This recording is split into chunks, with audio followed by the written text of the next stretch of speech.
Para tayo ay maging successful, kailangan i-check natin yung habit natin. Yung habit, ito yung mga nakasanayan na nating gawin araw-araw. So sabi, replace toxic habits.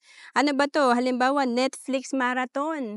Lagi tayo nanonood ng mga palabas, napupuyat. So palitan natin to ng sleep. Kasi importante talaga at least 8 hours a day ang ating tulog. And then, fast food. Palitan natin ng homemade food, mas makakatipid pa tayo at healthy. And then toxic friends, nako, talaga magagaya tayo kung negative sila. Kaya kailangan natin ng mentors na mag-guide sa atin para maging successful. And TV, lagi tayo nanonood ng TV, so dapat mag-exercise na lang tayo, no? And complaining, nako mahirap yan, yung lagi lang tayo nagrereklamo. Maganda yung gratitude, importante maging thankful tayo lagi sa maliit or malaking bagay. And of course, blame.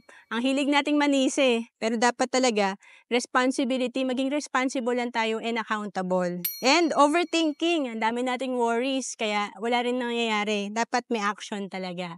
To know more about savings and investment, message mo lang ako sa FB, Roancelis Capistrano.